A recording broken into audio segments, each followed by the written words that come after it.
Kickstarter, baby. We are going to kickstart this one tonight because it's a toughie.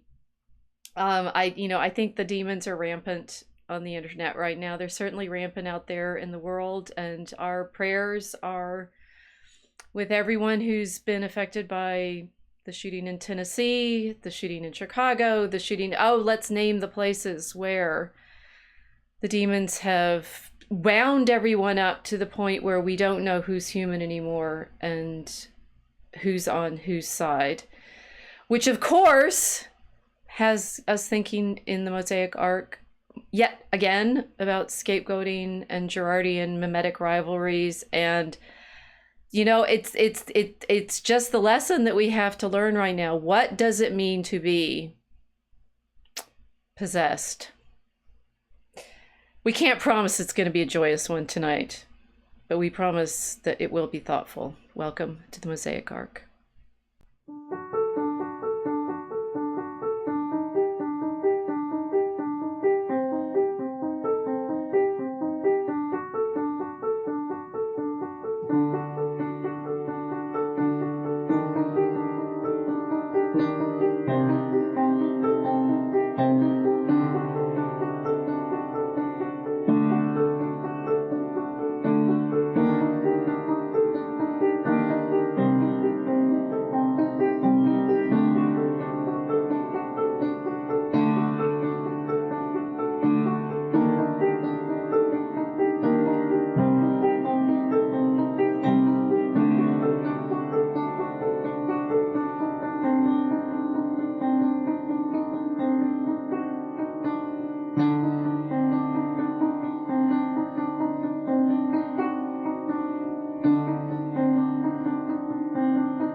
A sober one tonight.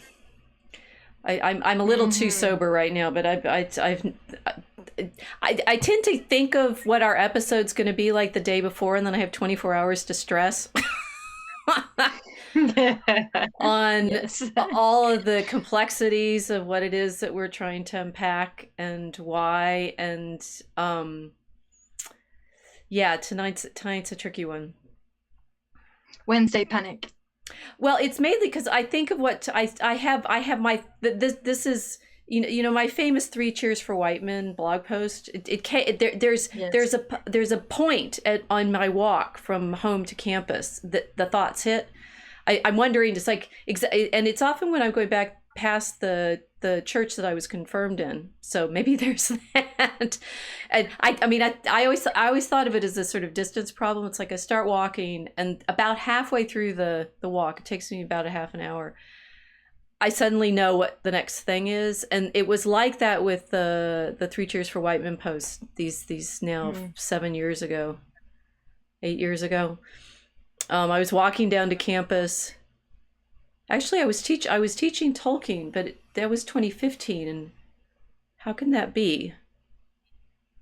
Because that I thought that was a 2014. Now I'm confused in my own timeline.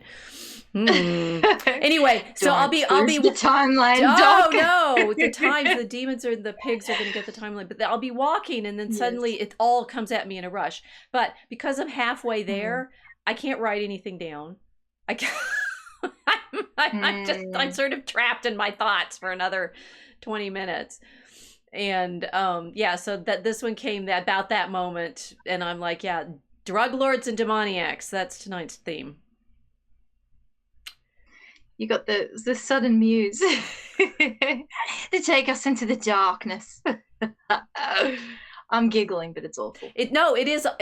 So we've been talking about this a lot with Draco Alchemicus. When we're guys, we promise there's going to be a Kickstarter. You are going to be asked to support said Kickstarter. Please support our Kickstarter. It's going to be great.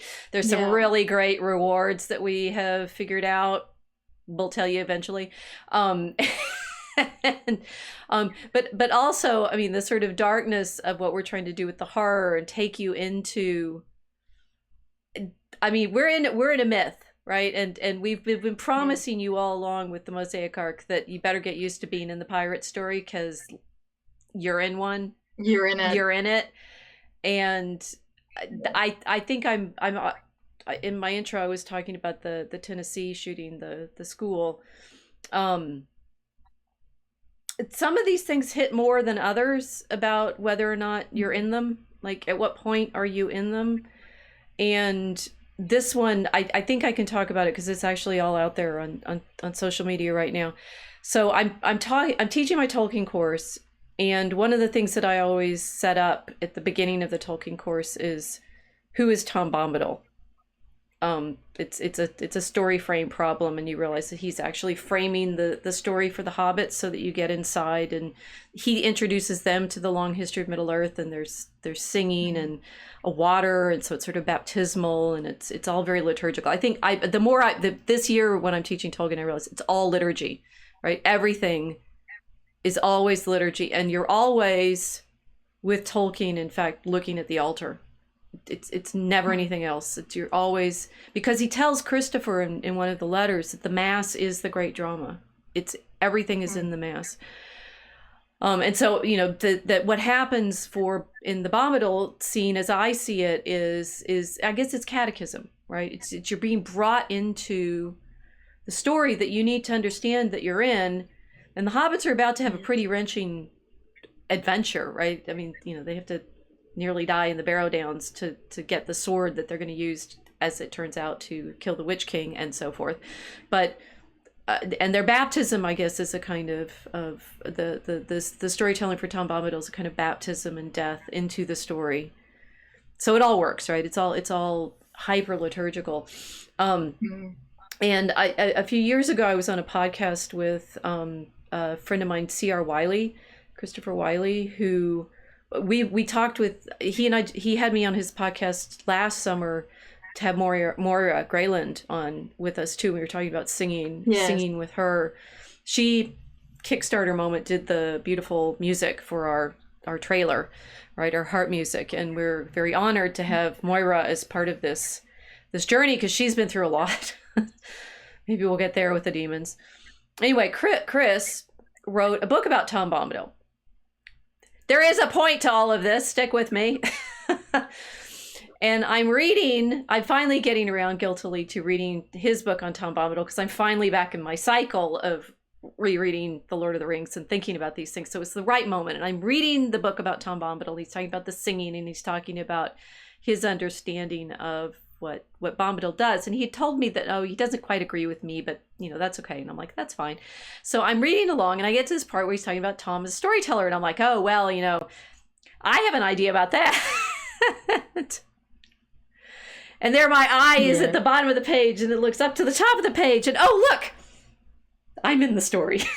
I'm actually in his book. And he says, my friend, the medievalist Rachel Fulton Brown, has this theory of the storytelling and the baptism. And I'd forgotten that I told him about the baptism, and I'd forgotten that myself. And here I was in his book telling myself the thing that I didn't remember that I was, you know. It's like when people write letters to themselves. And your time, for their future self, the future self, the time traveling. Okay, so this is interesting, because I've been in intermittent touch with Chris. Chris actually, I met him at a conference some years ago, at the Touchstone conference. You all will know that Milo actually attended that conference with me. He social media'd out at the social media he had at that point. I think it was an Instagram post. And he asked a question at the end of the video when I gave my talk there. So it's like on record that he was actually there. We could prove it, got the receipts. Anyway, so, there's a lot of layers here, right? Therefore, it was very hard to see Chris's Facebook the next morning on March 27th. His son teaches at that school where there was the shooting.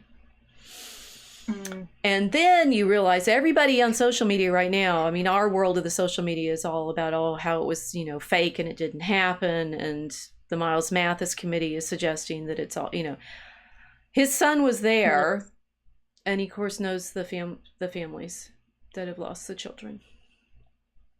And then I couldn't. Sorry, I keep weeping on these streams. I couldn't then continue to read all of the discussion about what happened in Tennessee. And the Christians, they're coming, it's like, Lauren Witzke and hers is all, they hate you and they're coming after you. And the Tucker Carlson saying whatever he says, and the this and the that. And you realize you're in the story. Whatever's fake out there and whatever the demons are playing with us and whatever illusions they're casting. Children die every weekend in Chicago from shootings. Yeah. So then I had to start thinking as I'm walking through Chicago on my way to campus, as usual. What is this? What story are we in?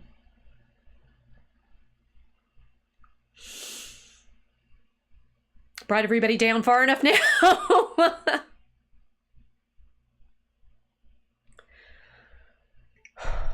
I think it's just it's important because everyone gets into the habit of saying that everything's fake. We're living in a kind of computer-generated experience of reality now because we're seeing everything through screens. Yep. So it's very difficult to see real and imagine things until you know someone like you do who's experienced something like this. It's easy to fall on the, I don't know how you would describe it. Well, kind of primal reactions to things instead of personal ones. Yeah. Well, I mean, we make stories about them. I mean, Tolkien went through the wars with his friends and lost 2 of them at the Somme, and then he wrote the stories. So we're there, but we're also with the problem. The stories come from somewhere real and horrifying. Yes.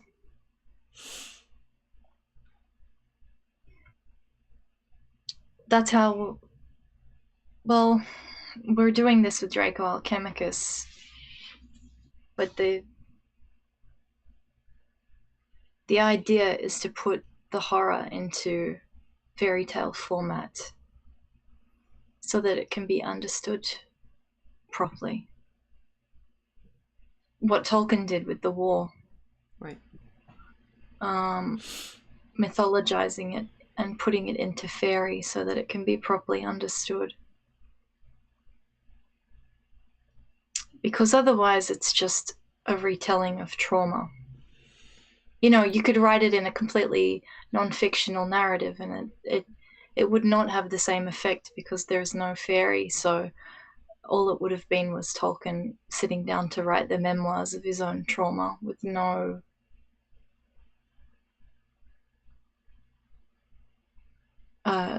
true catharsis. Would have been a kind of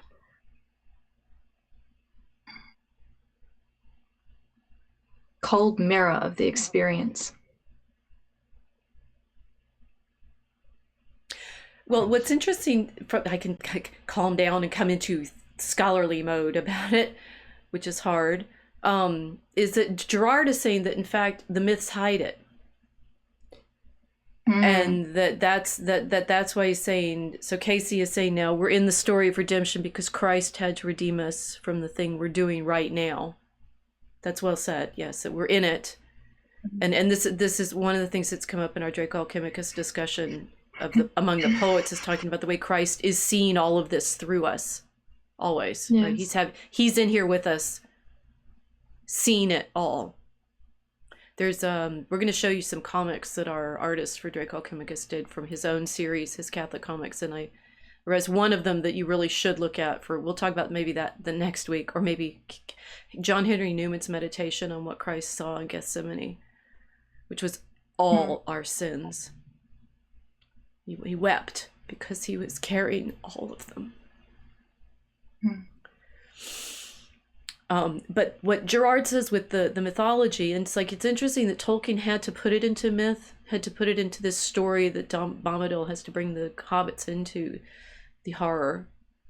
That Tolkien's actually Christian in his telling, so he shows the horror in the story. Whereas Girard says in the pagan stories, they disguise it. They disguise what's actually happened. Like Oedipus, right? We've talked about that. How sanitizing right. it. Because the true horror is we did it. And that we is very, very definite. We, the collective, the community, the human group did it.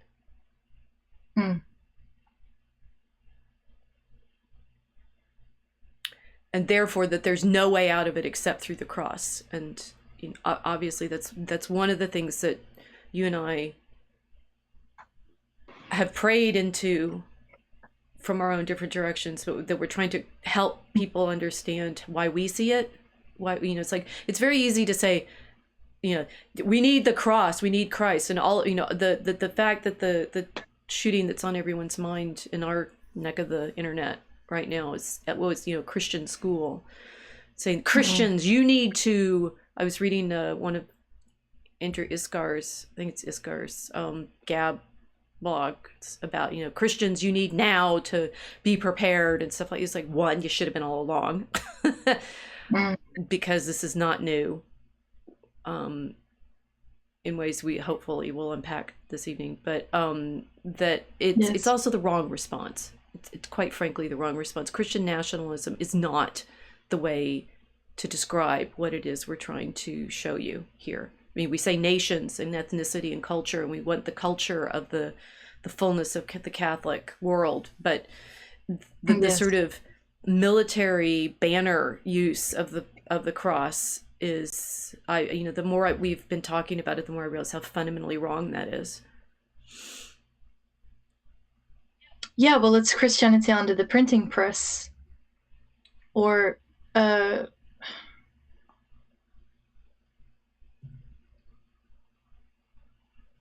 a factory. Look, it's a factory mindset. Because I've talked about this a lot, but like King Freddy and Prussia and the unification of the Prussian states, and then Germany moving into this hyper-nationalistic mode where everybody got brought into the schuls. Their education system was a part of that similar model to the ancient Spartan education system, where they took children for training. I mean, the Athenians did it as well, but the idea is, okay, well, what were they were training for wasn't for connection with their creator. It was a statecraft exercise. And it's interesting to veer off onto this topic, but as a non-American looking at the American situation, you guys have been having school shootings for quite some time. When I was younger, the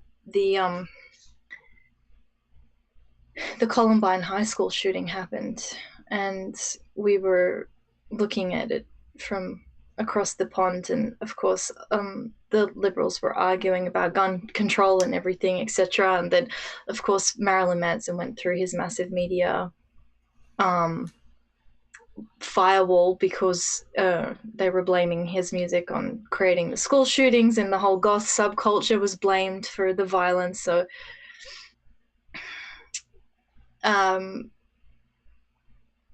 but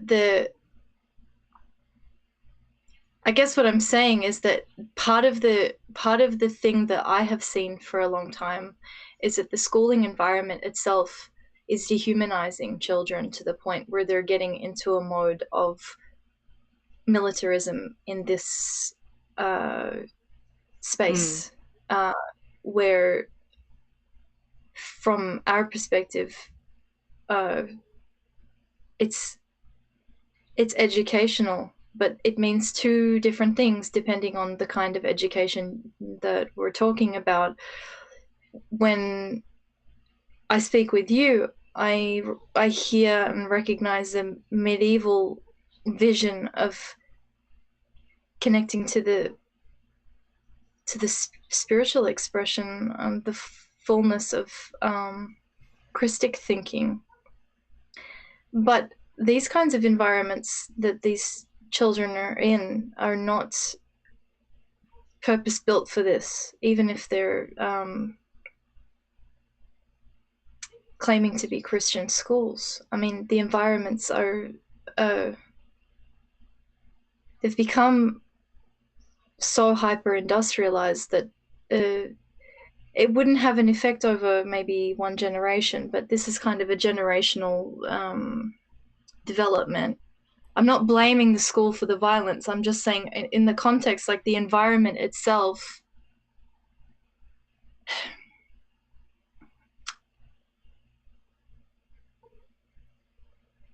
I can't identify the orientation of this environment. There are no crucifixes on the walls. There is no, there's no altar in this environment. So there is a lot of social engineering, on the other hand, and a lot of young people that have been subjected to an enormous amount of social engineering, and perhaps not a lot of liturgical practices. Right. So, well, it's definitely industrial. I was thinking about that in the context of teachers' unions. Yeah. They're unionized like factory workers. Exactly. Because they are. Yeah. And they certainly, we have the mayoral runoff election in Chicago here, and it's kind of between two. One, the former head of the school system and the head of the teachers union. It's like, well, that tells you everything. I mean, it's like our school. I mean, in Chicago, the school system is the major political football, because it's obviously the major place of control that the state has, or that the city has, to exercise over its population. It's citizen manufacturing facilities. Oh, and they've been completely blunt about that all along. I mean, since American public schools started just over 100 years ago, it's always been, and you realize that we're veering off. We're doing it again. We're veering off our planned topic, but there you go. That, when the politically conservative argument is always, we should have our schools making good citizens. It's like, I think the schools are doing exactly what you set them up to do. Which is not training in soulcraft, but in the kind of political actors that you want. Right? We had a lot of practice.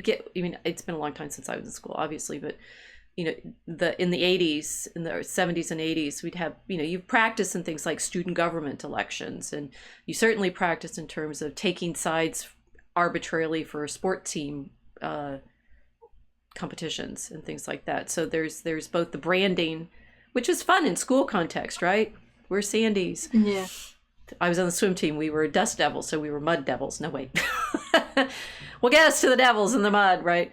That I didn't mean to think about the school system a lot. Maybe we should do one on the school, do a meditation on the schools specifically. But I do think that obviously we've been socialized into something in particular in public schooling over the last 100 years. But I mean, this is the problem with this shooting in the context that we have here is when it's okay, standard school structure in terms of buildings and classes and such and so forth, but it was outside of the public system. It's actually a private Christian school. Yes. They follow similar models though. But the reason why I veered off onto that tangent is because you mentioned the Christian nationalism element. Right. I don't really, I'm not sure yet if people understand that the nationalism, which is that 19th century kind of model of nationalism, requires enormous amounts of social engineering. It requires these environments to pump out specific kinds of citizenry or specific kinds of people that are going to identify as the national. Right, yes. And this is not going to fix the demonic. So we're not input-output machines. I think this is my way of uniting this kind of odd sort of we have tangent with our main conversation. Maybe I should do a reading, right? It's like I tend to I anchor myself in class with readings, and I'll anchor us in a reading. We have an illustrated reading tonight. The lesson it's moderately long, and I'm going to read the whole thing because it helps to anchor us in story. which is what Tom Bombadil does. I'm going to do a Tom Bombadil for you all and read you into this particular story. And therefore, the one that I was, in fact, meditating on, because this story kept appearing to me in various guises. And Kiltz and I have learned to pay attention to that kind of thing as a clue to, the mosaic. Either, the pieces are starting to come together and we start noticing them, or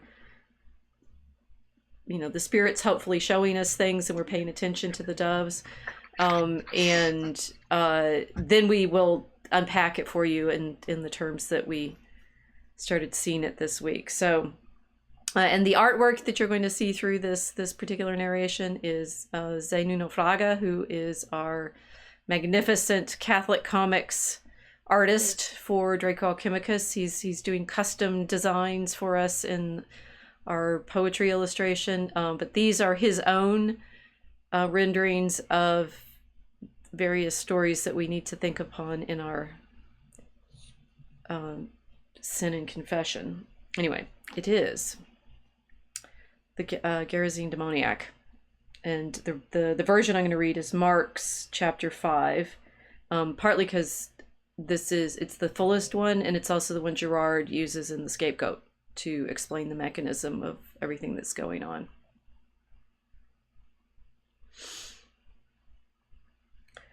And they came over the strait of the sea into the country of the Gerasenes. And as he went out of the ship, immediately there met him out of the monuments a man with an unclean spirit, who had his dwelling in the tombs, and no man could bind him, not even with chains. For having been often bound with fetters and chains, he had burst the chains and broken the fetters in pieces, and no one could tame him. And he was always day and night in the monuments and in the mountains, crying and cutting himself with stones.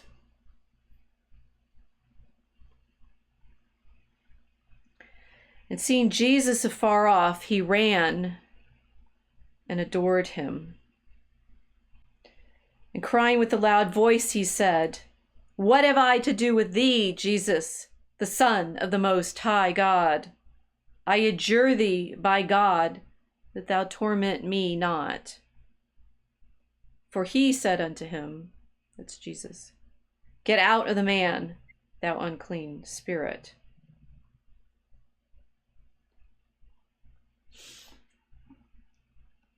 And he asked him, "What is thy name?" And he saith to him, "My name is Legion, for we are many." And he besought him much that he would not drive him away out of the country. And there was near the mountain a great herd of swine feeding. And the spirits besought him, saying, "Send us into the swine, that we may enter into them." And Jesus immediately gave them leave, and the unclean spirits going out entered into the swine, and the herd with great violence was carried headlong into the sea, being about 2,000, and were stifled in the sea. And they that fed them fled and told it in the city and in the fields, and they went out to see what was done. And they came to Jesus, and they see him that was troubled with the devil sitting clothed and well in his wits. And they were afraid. And they that had seen it told them in what manner he had been dealt with who had the devil, and concerning the swine. And they, as the people of the region, began to pray him, that is Jesus, that he would depart from their coasts. And when he went up into the ship, he that had been troubled with the devil began to beseech him that he might be with him. And he, that's Jesus, admitted him not, but saith to him, "Go into thy house and to thy friends, and tell them how great things the Lord hath done for thee, and hath had mercy on thee."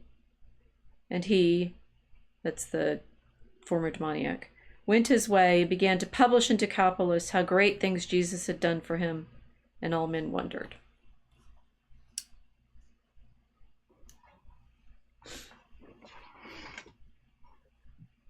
Never a good deed unpunished. Basically, yes.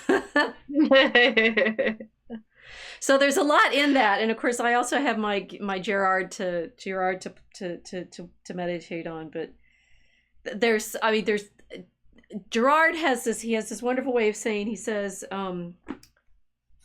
that the gospel stories reveal a religious origin that must remain hidden if mythology and ritual are to be the result. The gospel stories, and he uses this one as the main example, or one of his main examples. The crucifixion is obviously a bigger one, but that he's saying over and over and over in the gospels, what you have are revelations of the things that have been previously hidden. Girard will write a whole book called "Things Hidden Since the Foundation of the World." That Jesus's miracles are actually revealing the things that previously the storytellers always disguised. And they disguise them in various ways. And, the classical pagan mythologies, that it sounds like, oh, the gods do this and the gods do that. And, the gods are dismembered and their pieces are sent around the country and it makes the land and things like that. And Girard, in his project, is all saying, these are all actually the same story over and over and over again, but it's only in the Gospels that you get them shown for what they actually are.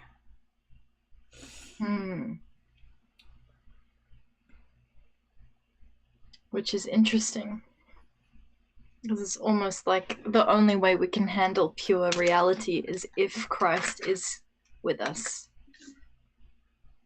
Yes.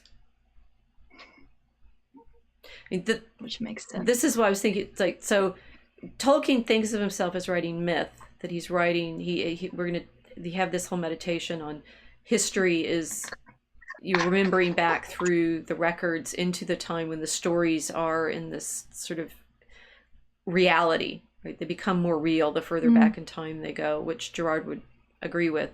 But for Girard, he's saying the myths are actually, they're real, and they have the anchor to reality that grounds civilization. But they're real in a disguising the thing that civilization actually depends on.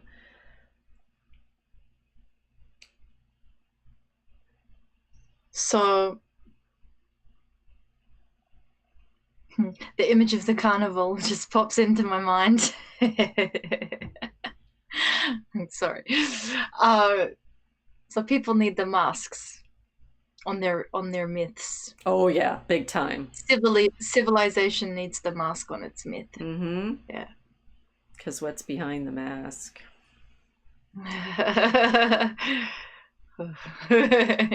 Quite a horror story. Always. Yeah. And so that is, Girard's. So we've been building up to this, and then we get one of these shootings that captures everybody's attention. I remind you all that we have these kinds of shootings regularly in Chicago, and regularly in other parts of the country, and regularly in other parts of the world. That when Girard's talking about this kind of violence that founds cities, it's every city.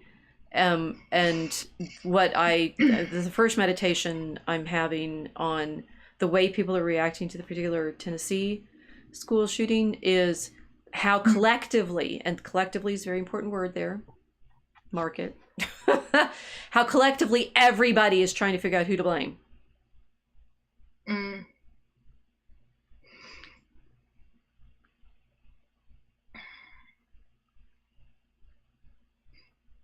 The grand search for the ultimate scapegoat. Well, but instead of looking for the scapegoat, look at the way. This is what I've been meditating on. It's like, so in our country, and I was actually thinking the other day that I put myself out on a limb, as I unfortunately want to do, because I keep seeing this stuff and then I have to say it. Thanks so much. I do have prayers to thank you, God, for the work that you're giving us. And sometimes I'm like, please don't make me say this. It's just going to get me in trouble again. Okay, the Christchurch shooting. in New Zealand, right? And you know, you have one of these, they're media events in the sense that we have shootings or murders or deaths constantly, right? And you know, the domestic violence stuff that the police have to deal with on a daily basis is horrible, right? But every so often there will be one of these media events that suddenly everybody gets to talk about, and then the conversation will repeat, right? There's a kind of ritual character to the conversations that happen, and everybody says don't politicize it, and then they politicize it in exactly identical ways.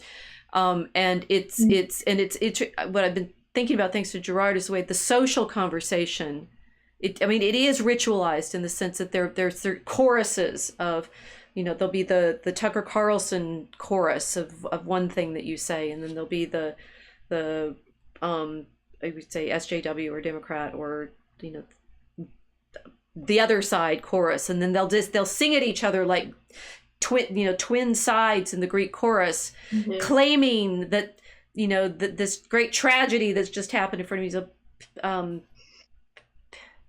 Pentheus's mother, is that the right character in the Bacchae, is sitting there with his head in their lap, and they're saying, and we can sing about this because horrible, dreadful, you know, that craziness isn't us.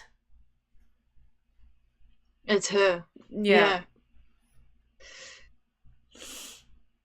Yeah, no one sees the head in their own laps. Yeah. Well, it's interesting. So I had two flashes there because we don't do this as overtly now, where in parts of the old world they'll say, oh, there's the witch, you know, there'll be a witch hunt, right? So there were a couple of stories in East Africa of some weird things happening, like mega liters of water just disappearing from water tanks overnight with not a drop spilt on the ground type weird things that would go on. And weird stuff happens like that all the time. And usually locals will be like, okay, there's a witch involved in there, which is either, you know, male or female, but there's just some kind of supernatural explanation for this, or you've got demons entering your water tanks and taking out all the water. And the expats that are there, they always laugh at locals and say, oh, you know, they're just so stupid and uneducated and superstitious. But they can't explain where the water goes. So they're left scratching their heads, being rational, but having no explanation. And everyone else is saying, well, we told you what happened. You won't believe us. But there is this attempt at blame, and it's usually shifted on the mysterious witch or wizard who's been messing around with the water tank or something. So there's many such cases. Well, the West doesn't do it as overtly. It's not willing to say, oh, if there's a witch obviously causing all of this chaos, this panic, this violence. It's clouds the same superstition in different vocabulary. See, I think the current term is transgender. And right. And the thing is, so I mean, it's like they've been invented to be scapegoats. They've been designed. These poor people who are suffering a variety of, I mean, traumas or struggles or something, right? They're being set up to be scapegoats, and I think they're being set up to be scapegoats on both sides. Guys, you're not innocent in all of this. Christ is the one that's innocent, not the rest of you, or me, or her, or any of us, right? No. And that, I mean, that's always the temptation. So the temptation, the instantaneous temptation in all of this. I mean, the children who were murdered on Monday are innocent, right? Those little 9-year-olds. It's terrible. You know, you start. We are in a Christian context, trained to look for the innocence in the ones who died. But the problem is the woman who did the shooting, who had been a student at that school, who is now dead because the police shot her. is part. It's like, it's very hard to say all this without ending up saying just like, you're trying to excuse. No, we're trying to show the horror of the way that this is being played out for us over and over and over again. I mean, it's like Kilto's talking about the schools and the way we set the schools up and the way we set our children up. Well, the other thing that's happening to our children in those schools is they're being drugged. Yeah. Yeah. Because it's not, you don't get, I mean, certainly, I mean, this was a woman who did the shooting on Monday, but the young men who've been involved in shoot-ups in the last decade. So you're talking about Columbine, right? That was 2 men.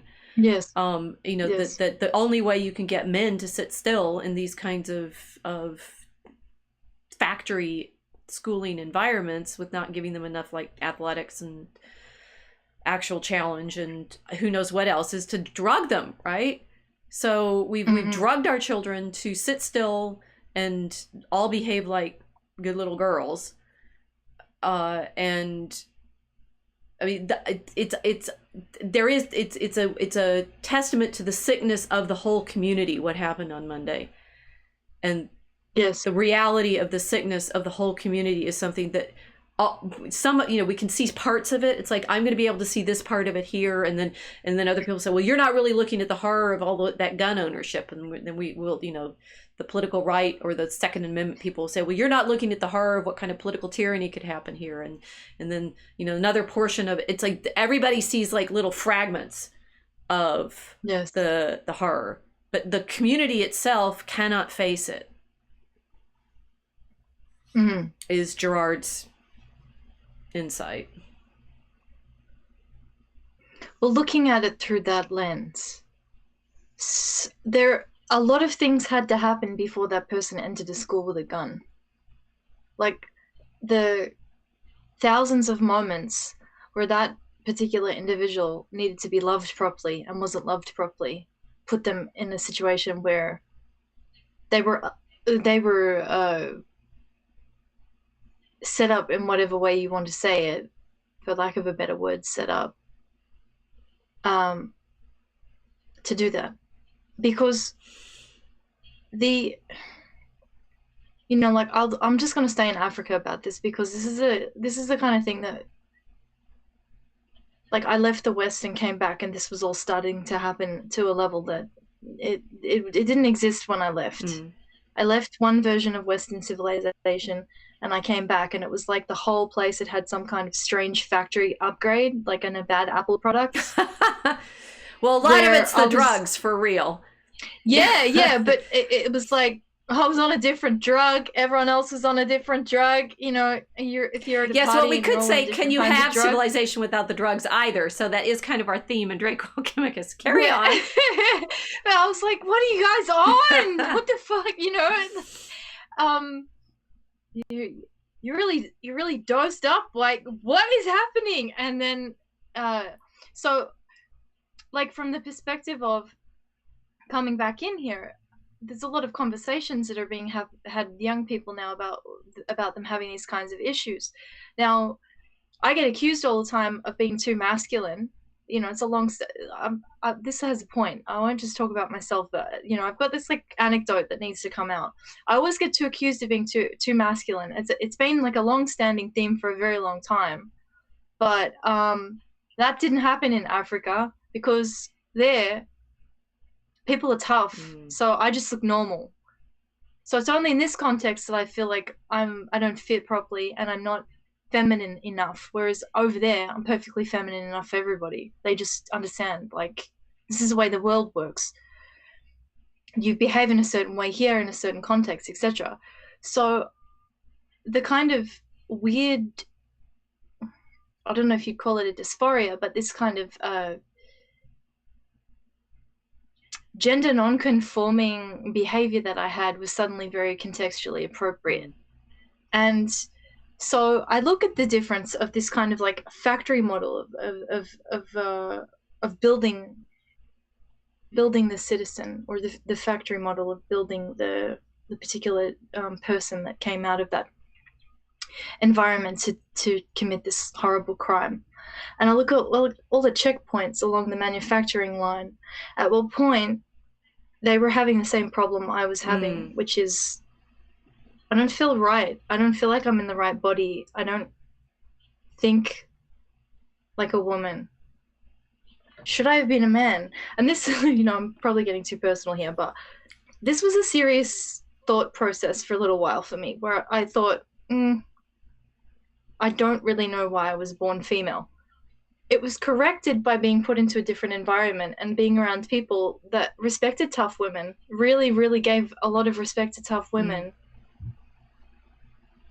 and had a sense of humor about eccentric behaviors in a way that Westerners that I was with didn't really have. So I'm making gross general statements here, but if someone is around a lot of people that are not accepting of eccentrics,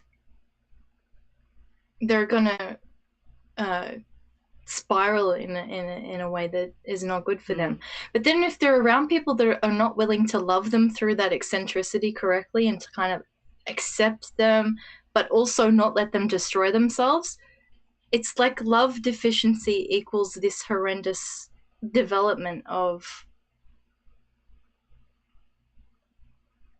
I don't know, the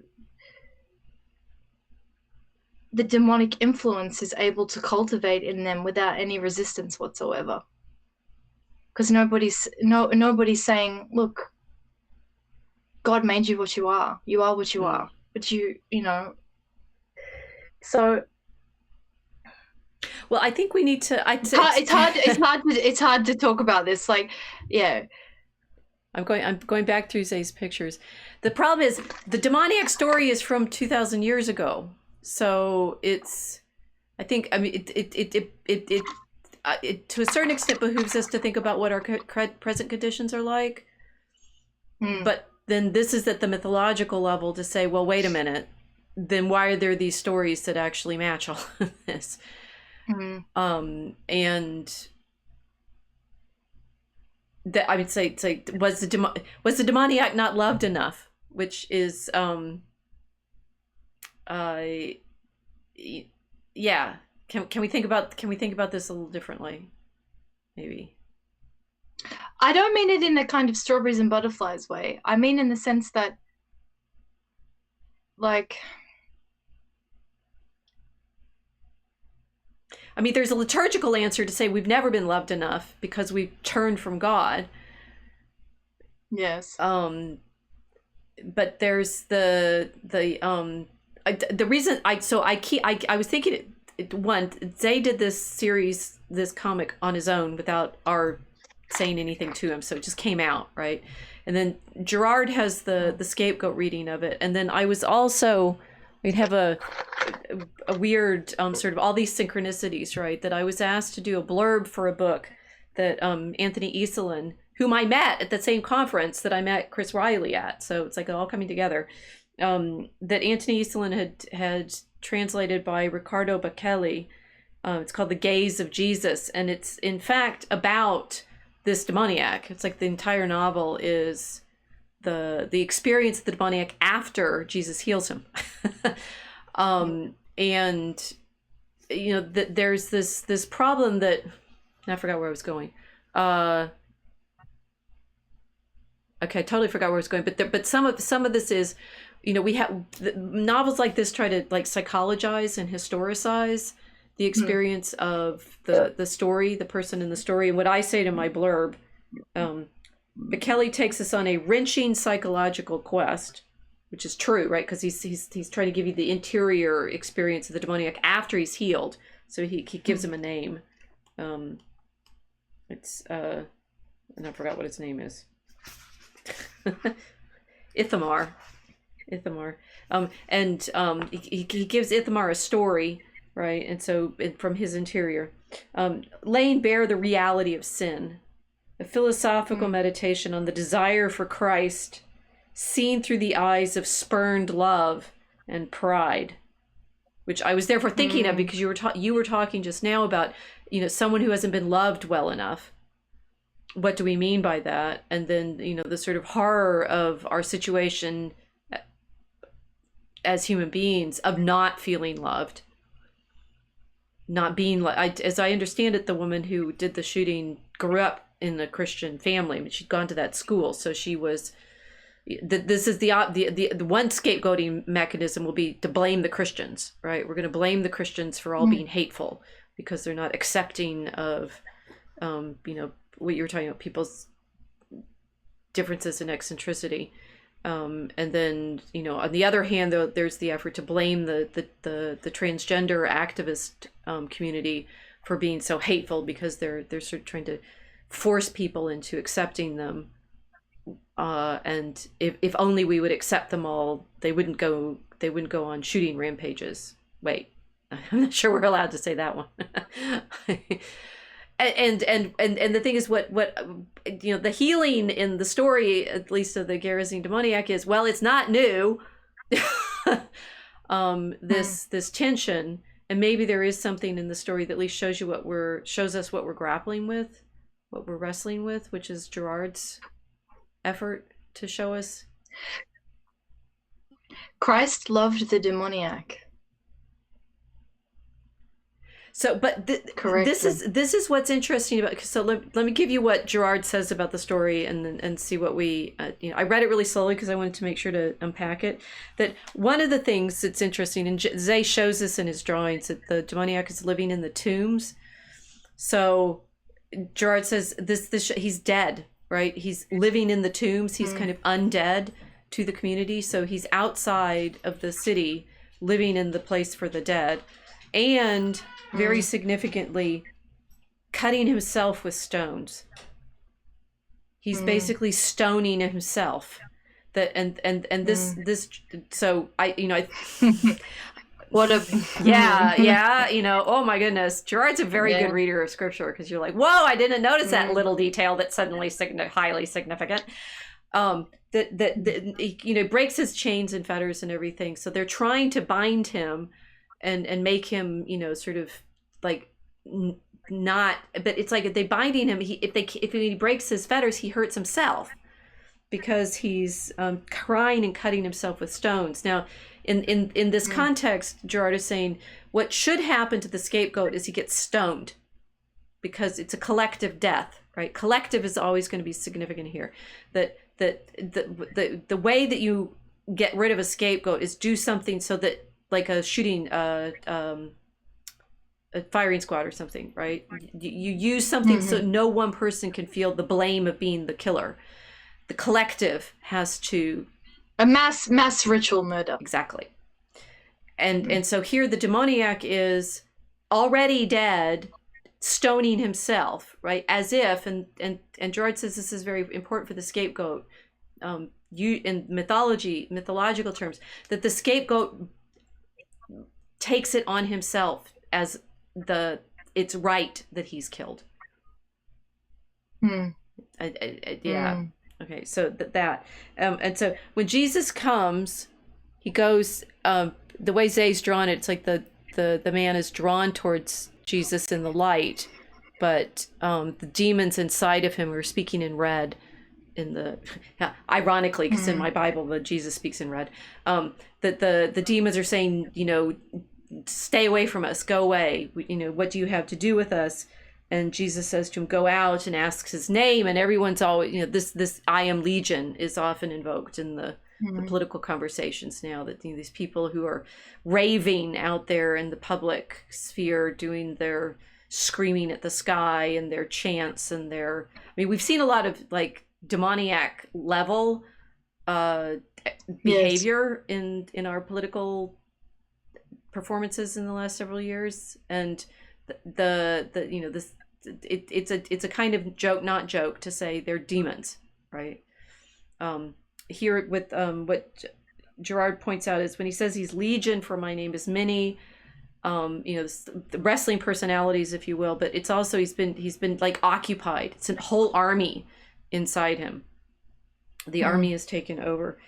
And the legion, the army says, send us not out of that country. So there's something about, Girard saying there's something about these demons need to belong to that land, and they don't want to be sent away from so he sends them into the pigs instead. And then the pigs collectively kill themselves because they squee right in the picture, and they run themselves off the cliff, which is another method of mass murder. The scapegoat in the Leviticus ritual, is it Deuteronomy or Leviticus? I forgot. Is sent out into the wilderness, and if it didn't die, they run it off a cliff, right? So it's like the buffalo being pushed off the cliffs in this country, or some way that what the swine do in this story is, because they're filled with the demons now, they and of course Girardian terms, mimetically drive themselves, the contagion spreads, so they all panic and run off and die. There was another thought that I had there. He says things like the demons possess each other reciprocally. Oh yes, they're now a herd. They're behaving like people do when they're mimetically infected with the fear. It's all in this story. herd mentality. Totally the herd mentality, right? And then, okay, so in Zay's happy version of things, the demoniac is happy and the people are happy. But in Mark, and Gerard points this out, the people of the region tell Jesus to leave. Right? They don't sit there and say, oh, this is great, Lord, Lord, you've saved us all from this terrible. They wanted the demoniac living there in the tombs, cutting himself. That's so messed up. Yeah. Because as long as they had that demoniac there in the tombs cutting himself, they were innocent. They had been able to collectively put everything on him. They don't actually want their demoniac healed. He was the witch emptying the water tanks. Yeah. But the mechanism, the problem with the mechanism is here, and this is what Gerard, I haven't read this place where he explains it properly, so I still don't know what he's doing, but saying that because first you hate the scapegoat and then you revere him because he actually takes away this collective guilt. That if you can throw it all on the demoniac, and either the swine do it to themselves, but the people do it to themselves too. This sort of contagion of rivalry and such. That if they can throw it onto the demoniac, then it's like they can carry on being a town. The demoniac's out there in the tombs, he's dead, and they can leave him being crazy. Oh, well, we've been doing this for ages. Yep. We did it with the junkies. Exactly. Yeah, we did it with junkies. It's like it seems really tidy to send the pigs out over the cliff, but we've done it over and over and over again with our social legislation over the last several decades. When you said it's like suddenly you came back and it's all different, I mean, what kinds of things have been changing? And one, we got a lot more drugs. COVID stuff was just like icing.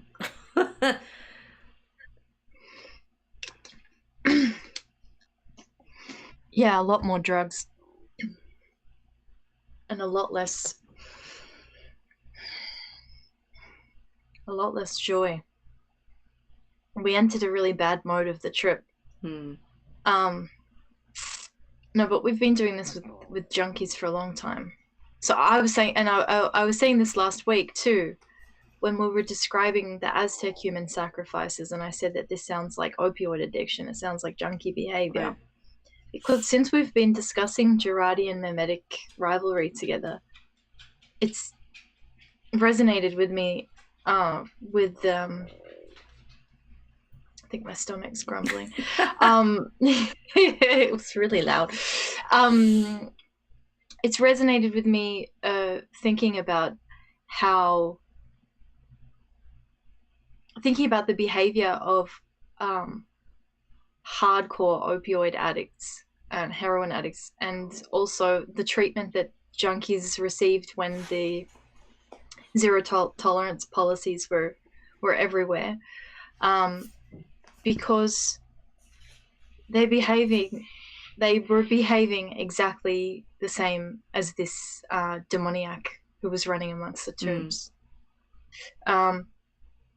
Living in the fringes of society outside the city where the tombs are.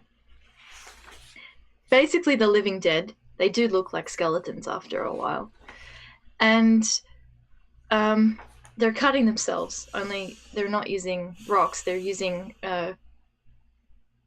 rocks post-metallurgy in the form of syringes to cut themselves and to cut their arms. So the behavior is the same, and it's a repetitive thing over and over and over again, stoning themselves in this way.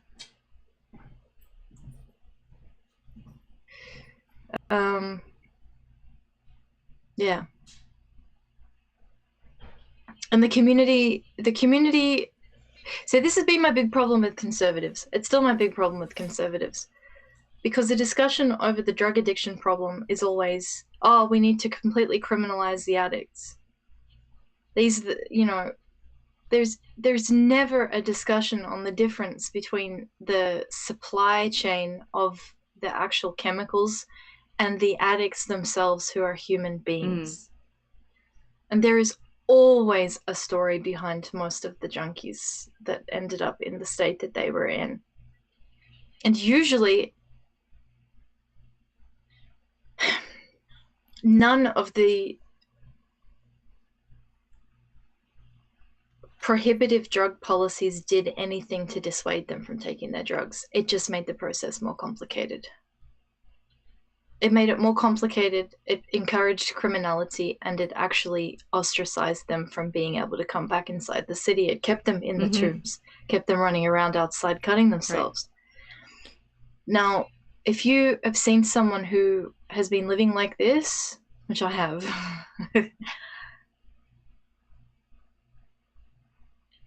and then you talk to normies,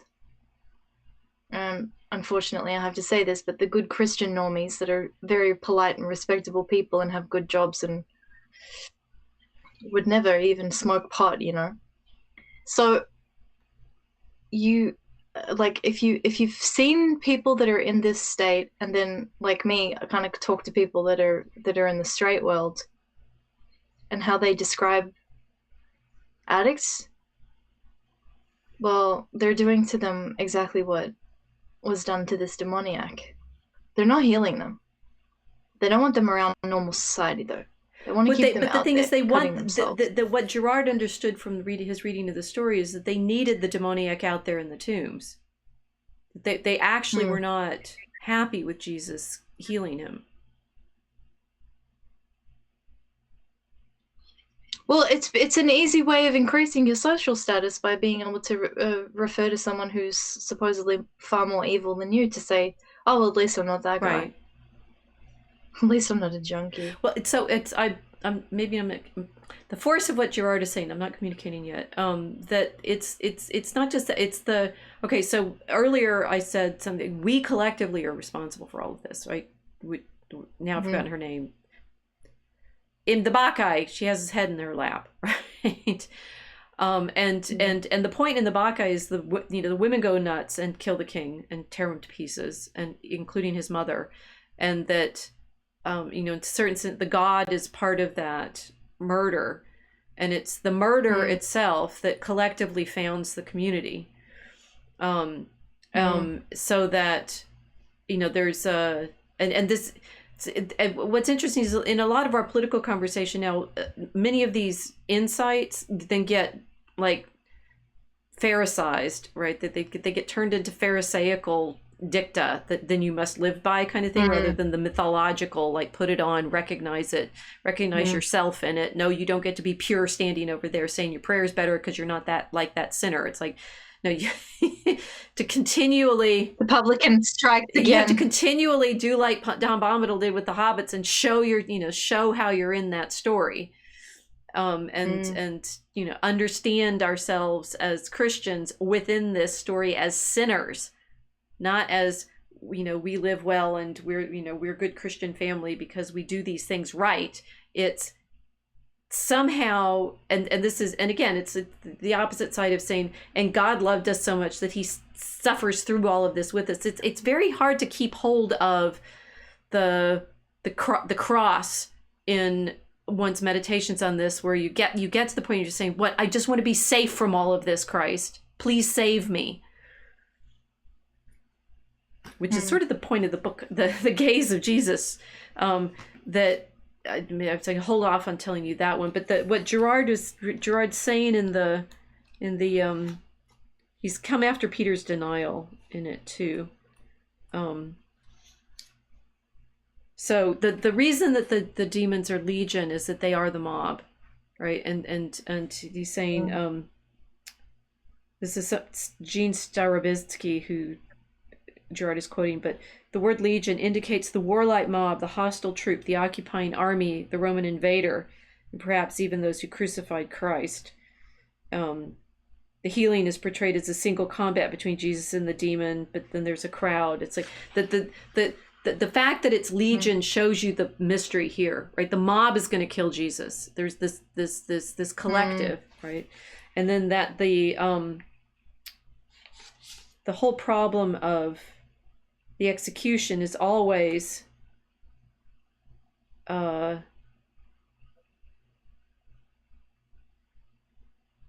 you like translate the desire for vengeance into something that can stabilize the state, and it's a collective, right? You can have this collective recognition. But okay, so in a crisis of mimetic conflict, the polarization on a single victim can become so powerful that all members of the group are forced to participate in his murder. This is what I keep seeing. This is why I'm so fascinated by Girard. I keep seeing, we live in this, where our society is so polarized now.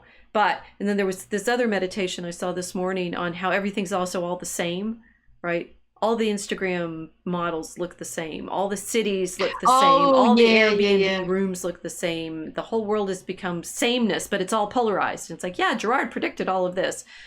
It's like the left wing and the right wing, the two wings of the same bird kind of thing. It's the polarization is actually a twinning.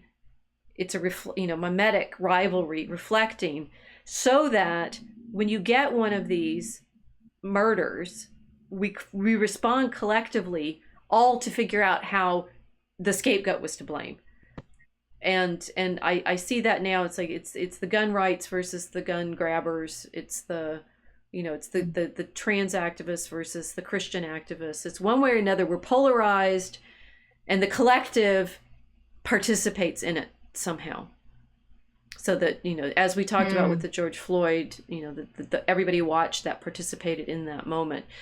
All of these murders that we're collectively drawn into watch, we're participating in. Which they've just done. Like, I was on Instagram scrolling, and all of a sudden some account had posted security camera footage from the murder of the girl, of the woman. Of the girl. Right. Which I didn't want to see. I didn't, it just, it's in the feed, and then suddenly now you've all collectively participated in I'm here in a and then it's it's okay. So the conspiracy theorist version of all of these, which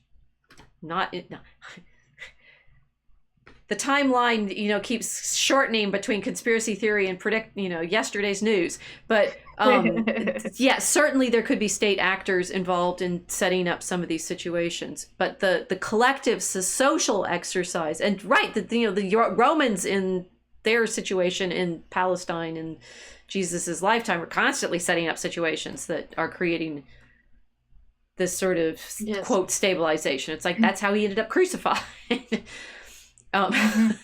Watched Cleopatra over the weekend because Milo was watching it, and that's actually a really good representation of how bloody awful that period was. Don't want to be pagan. It's ruthless and brutal.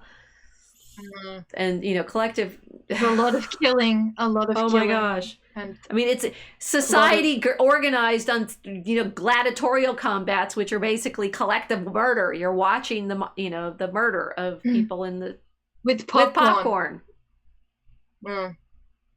Yeah.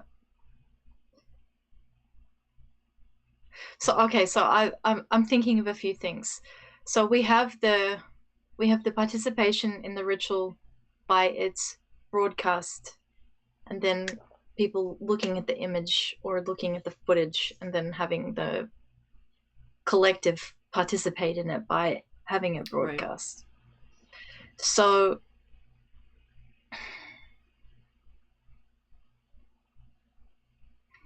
the other issue is that the demoniac is taking on the role of stripping the community of its own guilt. Each individual in the community throws off the guilt, and then it's in the demoniac, who's full of legion, who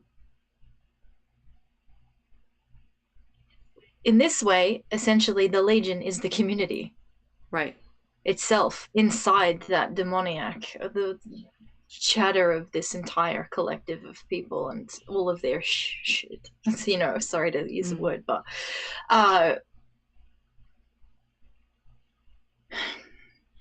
inhabiting him.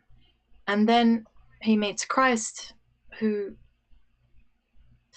throws that all out of him into the swine, and firstly cleanses him of this need to hurt himself in response to the accusations, the demonic accusations that he should be stoned because he's guilty, because he's done this and he's done that. So the Lord removes that from the demoniac, says don't hurt yourself anymore. The legion goes into the pigs, and then the pigs are revealing what the collective would be doing if it didn't have the demoniac. Yes, exactly. Which is throwing itself off the cliff, because that's what happens in a mimetic situation when everyone enters herd mentality. So essentially, wow, this is super dark. you see why I had this moment when I walk in and I'm going, oh my gosh, it's all in this story. Yeah, because if they don't have this demoniac scapegoat, they want to hurt themselves. Far out. That's quite interesting. So the collective is addicted to the drug of the scapegoat. Yep. So I called it. It is junkie behavior. It's totally junkie behavior. We got the caterpillar here.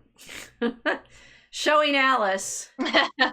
It's totally junkie behavior. All of it. And it's like what we've been working on in Draco Chemicus the whole time to try to unpack this.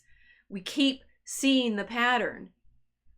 And I mean, the way you're describing the addicts who are living on the streets, I mean, you could explain why San Francisco has simply opened its gates to people living on the streets and doing drugs. I mean, there's something, it's a perfect reflection of the West's, we say, oh, the West is falling, we've let it fall, the barbarians are here. Ah, no, they're us, right? You guys, you don't get out without us saying it's us. It's us. Gonna say it again, it's us. And that, that constant wishing, it's like, oh, if we could only put our sins off onto somebody else. If only we could, well, if only we could blame somebody else. But our cities are reflecting our souls perfectly right now. Yes. Yeah, they are. And it's like little girls being given, hookah smoking caterpillars or pharmakia. Well, we're being drugged for a long time. Yeah. Ooh. It's not just the transgenderism that people are acknowledging exists now, but we've been trans for a long time. You want to know what pharmakos means? I love a good Greek lesson. What no one ever recognizes is that Oedipus could not be both incestuous son and parasite and at the same time pharmakos. It's the scapegoat. I do blow my, Pharmakia, pharmakos, it comes from the pharmakos. When we speak of pharmakos, we mean an innocent victim in the contaminated Judaic and Christian sense. In the sense that we now think of pharmakos now as the medicine. It's exactly what our story is about in Draco Chemicus. The medicine and the poison. That pharmakos is the It's the scapegoat effect. It's Yeah. always been there. Yeah. Yeah, so junkies become the scapegoat, even as they scapegoat their trauma into the drug. It's just kind of a chain of scapegoating behavior. Right. The pharmakos, because everybody needs to have one. Everyone needs a pharmakos. It's all constantly throwing. It's throwing it on the drug, which is then the addiction, which is then. So the one of the Substacks I follow is the Midwestern doctor, and he's reposted today. Today a article that he did last year, because it keeps becoming topical because we keep having to do this to keep society functioning. Mm-hmm. I mean, you'd say that we have no mythology. We have sacrifices constantly. We have these human sacrifices. We call them abortion, and we call them mass shootings. Yep. The decades of evidence that antidepressants cause mass shootings. Mm. As we have seen in the subtitle, as we have seen with the vaccines, almost no social cost can keep a lucrative pharmaceutical off the market. And he goes back. He's talking about a book that details some of the side effects, one of which in these antidepressants is akathisia, just feeling like bugs are crawling all over your skin. Restlessness, defined as a psychomotor disorder where it's extremely difficult to stay still. People talk about not feeling like myself, or I'm afraid of some of the unusual impulses I have. And then he gives a list of homicides that people have been have committed while on or withdrawing from SSRIs. Mm-hmm. I mean, Marjorie Taylor Greene was actually talking about this last summer. It was a feature in one of the things trying to point out that the mass shooters that we have are typically on medication. Mm-hmm. Medication. They're being fed. They're being fed demons somehow. I mean, but this is male, 18 years, Prozac. Sister was comatose after a car crash. Violent akathisia for 14 days. Killed his father 4 days after he ran out of pills. Male, 35 years, Paxil. Distressed by on and off relationship with mother of his child. Stabbed former partner 30 plus times to death after 11 weeks of akathisia. Shall I keep going, or have I made my point? I really need Zay's comic of what Christ sees in the garden. Mm.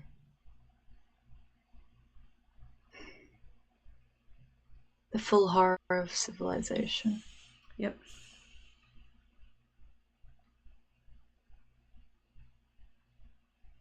Mm.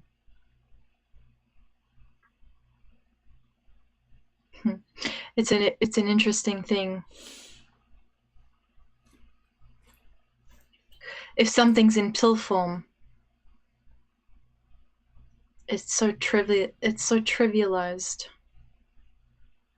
You know? It's just a pill.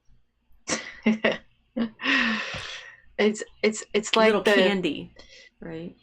Yeah, that you're just taking them like Tic Tacs.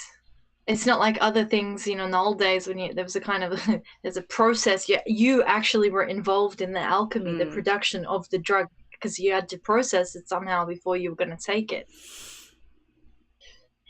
Now it's just a little Tic Tac, and then it's as simple as that, which kind of hides talk about masks, hides the fullness of what is actually happening at the time. Which is horror.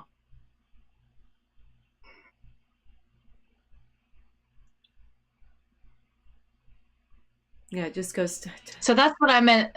Go ahead. Sorry, but that's what I meant by people not being loved properly. Right.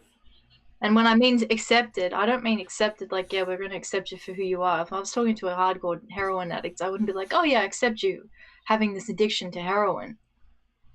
But trying to understand what put someone in a position to be where they are at the same, at that particular moment, like Christ talking to that demoniac in the tombs.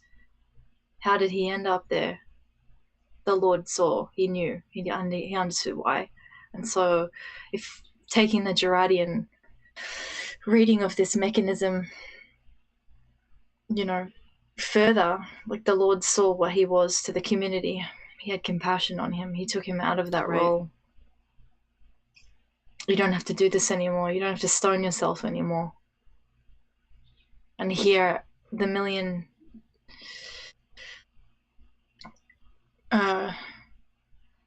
colliding accusations in your own psyche,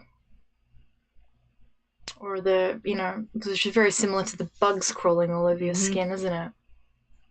Something you can't switch off. I don't know. I have compassion for drug addicts. At the same time, a full and realistic understanding of what they're capable of. So it's not to say, oh, poor them and let's baby them, which I know a lot of leftists are accused of. Right. Oh, you're infantilizing everyone and taking away their personal accountability. That's not what I'm saying at all. But looking at someone with that kind of addiction up close, without pretending you're better than them, is tough. It's really hard, because they do really, really horrendously messed up things when they're out of their minds. Demoniac people possessed by demons are scary, and they do terrifying things, and they do traumatic things to other people. Oh yeah, the list of things in this article that the Midwestern doctor posted is just it's like, wow. And you don't get it's interesting that doesn't get in the collective consciousness. It's like you get these occasional events of public shootings, but that the list of people that have murdered their own family members was quite wrenching. That obviously a lot of the shootings that happen in Chicago, they're gang related, but those gangs are driven by drug trade. Yeah. Which everybody knows. Yeah.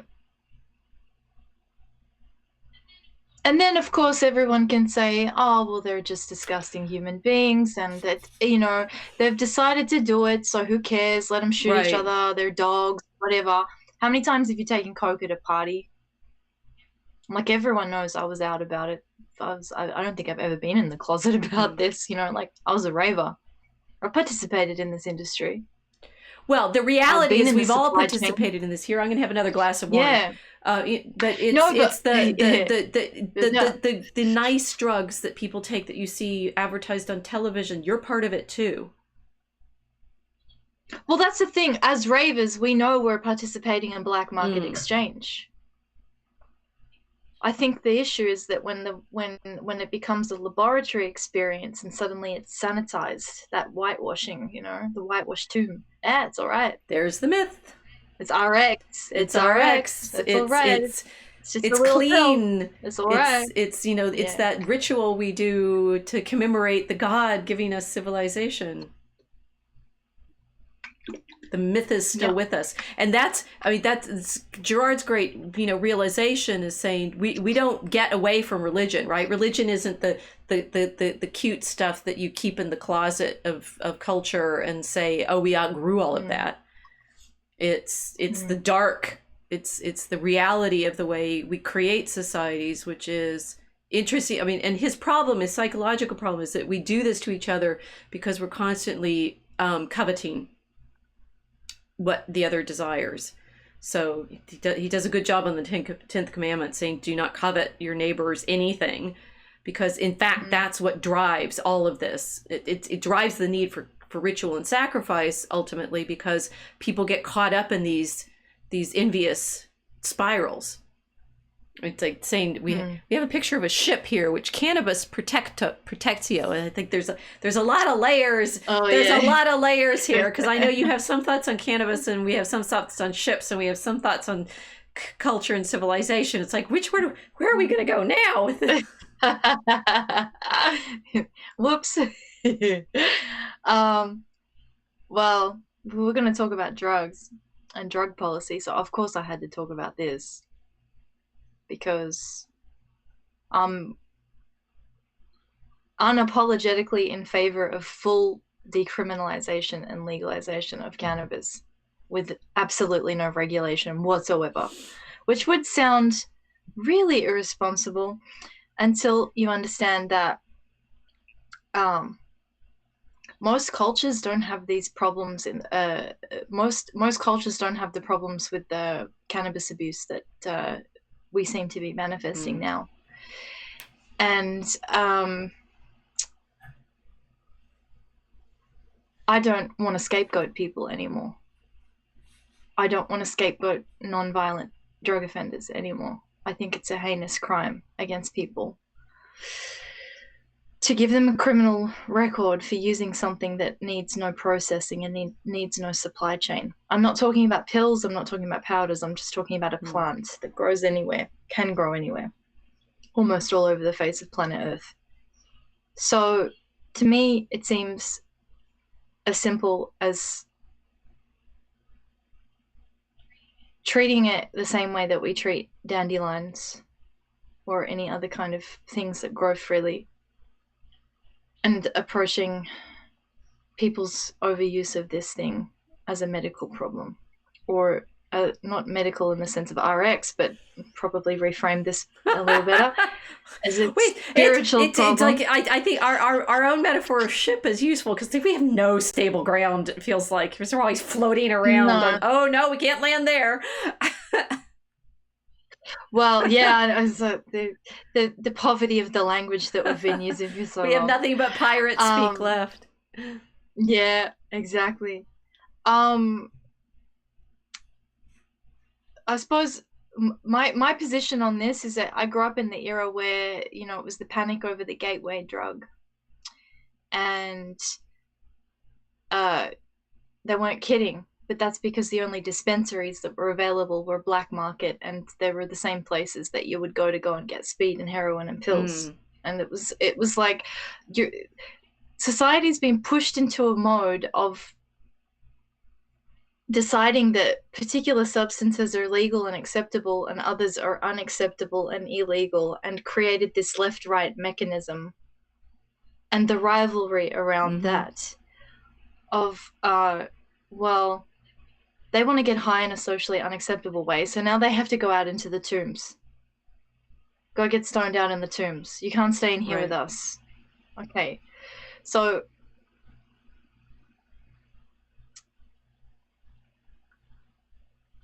I'm trying to kind of I'm getting to the cannabis protectio thing. I first saw that sign when I was in Bologna, walking along the streets, just randomly enjoying my walk through the city. And of course I was really surprised because I thought, what's that on the ground? You've got to be kidding me. Did someone put that there as a joke? So I asked around and I started to look it up, and there are all of these mosaics there because the streets of Bologna, beautiful old walkways that they constructed, were also outdoor markets. So because it's the medieval city, so you know about Bologna, but they had all these beautiful outdoor markets. So they had the signs in mosaic on the pavement saying, what was sold in each place. And then I saw this little one that said Cannabis Protectio. So I looked it up, and that same thing is written in a few places all over Bologna. So apparently it was a big part of the Bologna trade. They traded hemp products. The majority of the hemp trading wasn't for pharmacological use. It was for industrial textile products, for shipping, ship sales, rope oils, and that kind of thing. So this is something that the left picked up, and they ran with it because conservatives are really reluctant to talk about this as a point of history and a point of technology and a point of anything. But the Italians were trading it. They were trading it in Bologna. They've described it as protective. It wasn't it wasn't demonized. It wasn't a prohibited substance that was given this demonic attribute to it. And then I started to think about it. Oh, okay. Oh, hold on a second. A civilization that made these beautiful buildings that had this amazing culture. I just didn't want to leave Bologna. I love it. They were trading this on the streets. And then I thought about it. What were we doing in contrast to this, I mean, Western civilization in the New World had like a good 50 years where people were getting incarcerated for playing with a plant that could potentially create,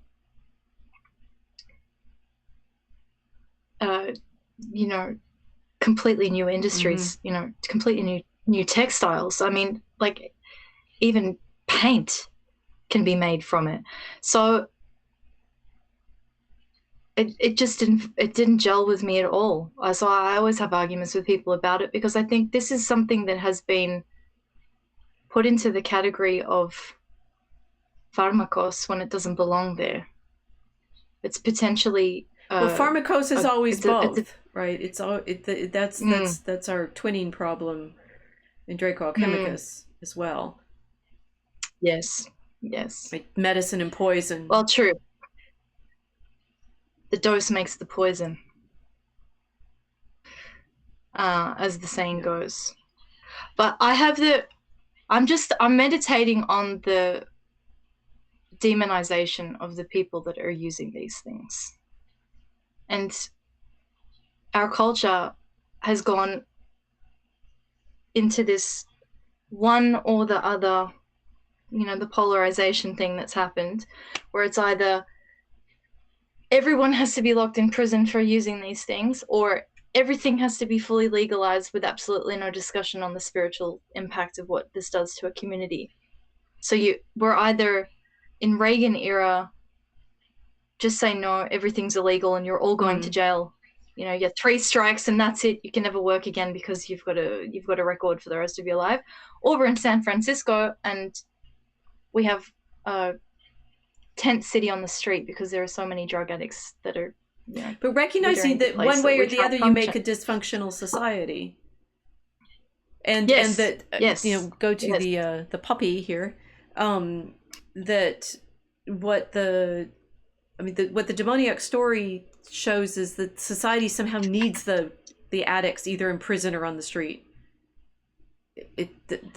Well, either way they're in prison and undead, because they're living in the tombs. They're no longer part of the community. And what I think what I've learned in this meditation and watching the way people behave this week and talking about what happened in the school is how much, I mean, it's easy to say because it's politically true, but everybody needs it, right? That all sides need these events to animate themselves and be, socially active. And therefore they do feed off of them. We've talked about that already. But the demoniac story shows how, what it should, the effect on the people that they're feeding off of. And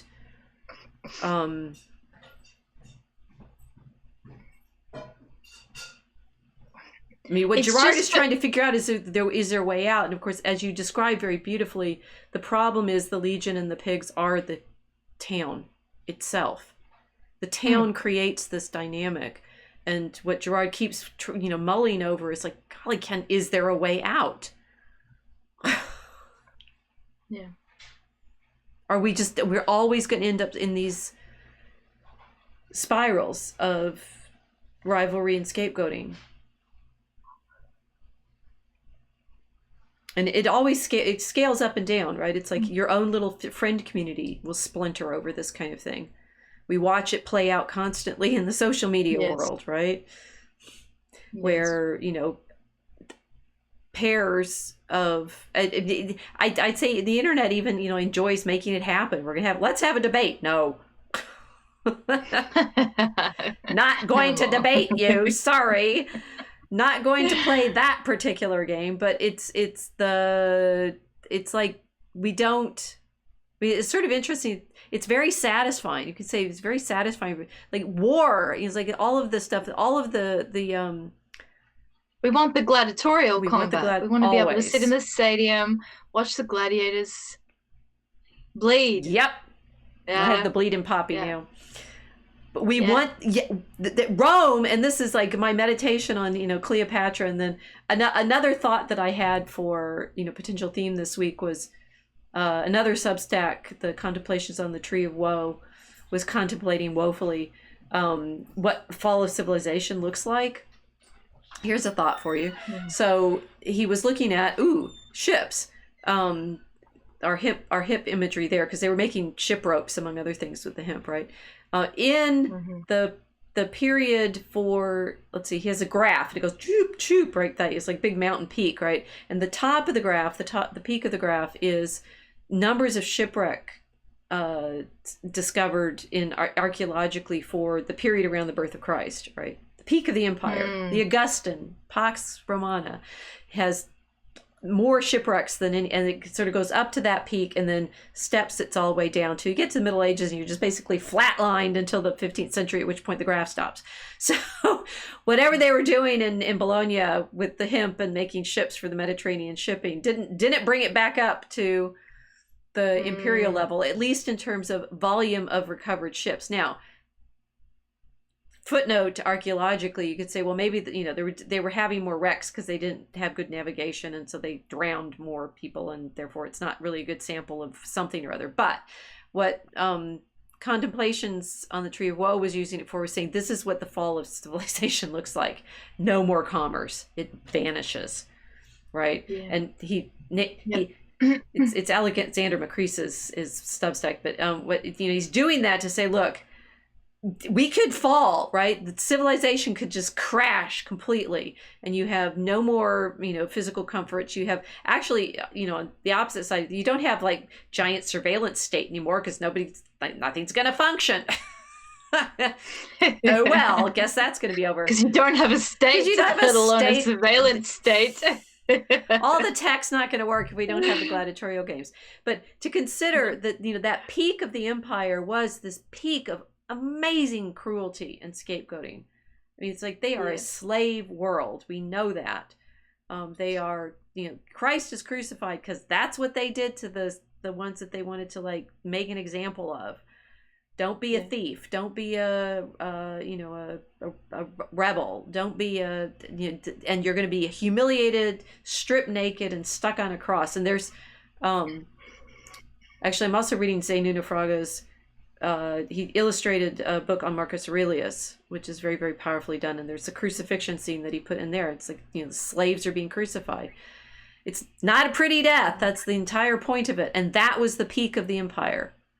All of this mimetic rivalry issued into ritual sacrifice, one way or another, either executions or war.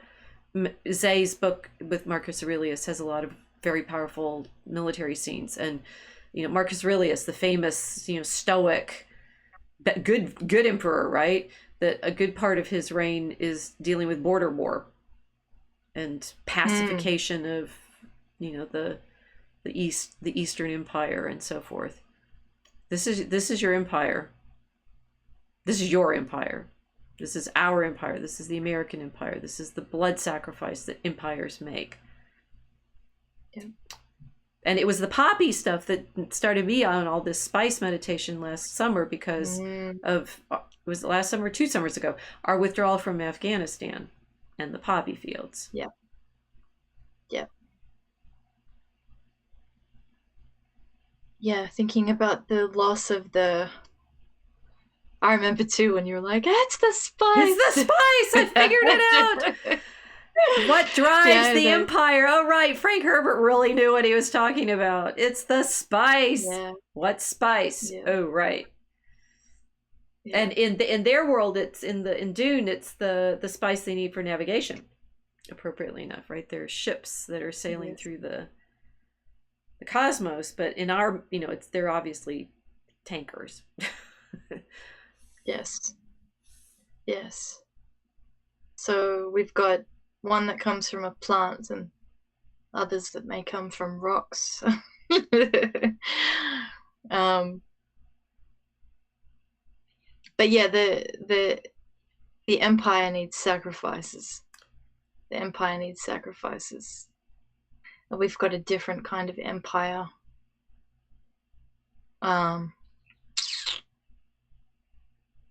At the moment, not as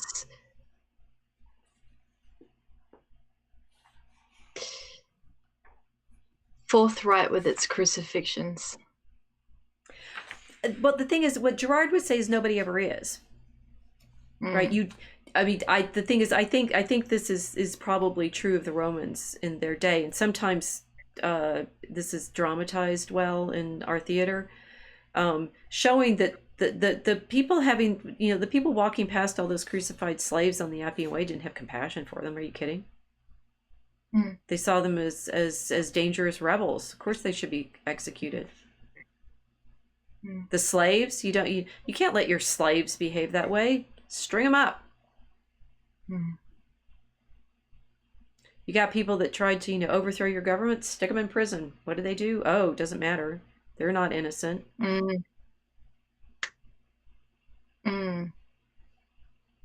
And the cry for that kind of execution is relentless to this day.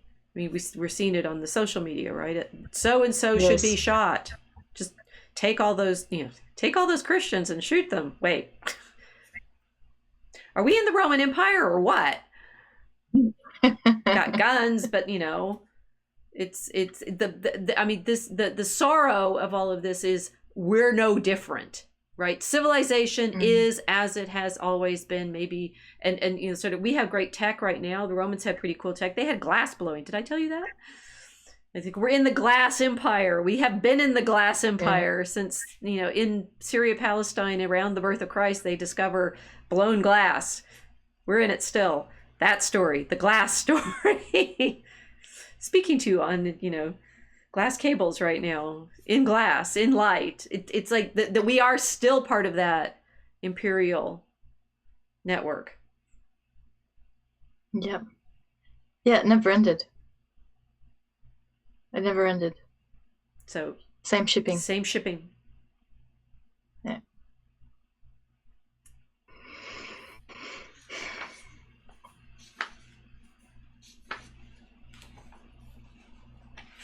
You want to know what happened to the demoniac? Yes. I do. So this is the book. I'm showing it on screen now. It's The Gaze of Jesus, which matters. So the first thing that happens to the demoniac is Jesus says, bye. And it's so random. Just leave. Like a bunch of pigs just ran off a cliff, and he's like, bye. Well, it's so in Girard's reading, it's point, the point is the people say, go away, right? We don't want you here. Leave. And I have a Tolkien thing in there. It's when in Elfland, when the Smith of Wootton Major ends up disturbing something in the forest, and the birch tree protects him, but then he says, get out, you don't belong here. There's very much this feeling of, Jesus, you don't belong here. You just healed this person. We don't care. We didn't want him healed. And whose were those pigs anyway? Eloise asks Abelard, it's like, they're not supposed to be eating pork. Whose pigs are they? Small detail. And Abelard says, oh, they're the Romans' pigs. So it's like, oh, all right. They were. Sure they were. Pigs go over the cliff. And Jesus, but in Baccelli's, how do you say this? Baccheli? Baccelli, but could you hold it up? I need to see it, otherwise I won't. Baccelli. Okay. Baccelli. Yeah, Riccardo. He apparently was nominated for the Nobel Prize in Literature several times. He's a very great Italian author, and Tony Esolen does translations. He did Dante, and so this translation is very beautiful to read as well. Nice. I was happy to do the blurb for it. Ignatius Press, so Jesuits, right? But in this, that Jesus said, it opens with Jesus saying, go back home to your people and tell them about this great thing that the Lord God has done for you, how he has had mercy on you. And when he had said so, the man took his leave, walking along the beach towards the boat at anchor by the lake called the Sea of Galilee. He didn't wait for a reply to his dismissal or allow for a single word or a sign of good wishes or farewell. I mean, taking the narration in the gospel completely straight, right? Take me with you, Ithamar had begged him. Let me be with you. It was no use. So it's like Jesus just leaves. He says, go away now and tell everybody what I did for you. And this the way Baccelli imagines it, I didn't say it right, is the demoniac's like, wait a minute, what do I do now? Let me come with you. And he says, please take me with you. Let me be with you. It's like, Jesus has just healed you. And he doesn't say, follow me, right? He says, go home. Go away. I mean, it's like, okay, let me see if I can put. It's kind of funny, actually. Put myself in this horrid situation where, the man who has healed you of your madness, your demonic possession, the legions have gone out of you. You want most of the whole world to fling yourself at his feet and say, take me with you. And he says, no. Or he doesn't even say no, he just leaves. Talk about cutting off your supply. That's really cute. Well, I mean, yes, we're laughing at it because it's unfortunately painful. The dopamine circuits rest a bit. Anyway, he goes home and he's been crazy in the tombs for so long, or he's been obsessed in the tombs for so long. His family's like, "What are you doing here? We gave your house away already."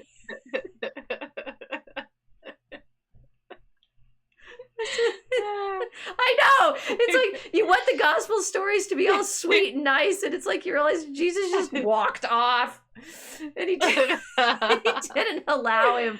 So this does not endear Ithamar to so he spends a lot. I mean, the rest of the story, fat story, right? Hunting Jesus down, basically.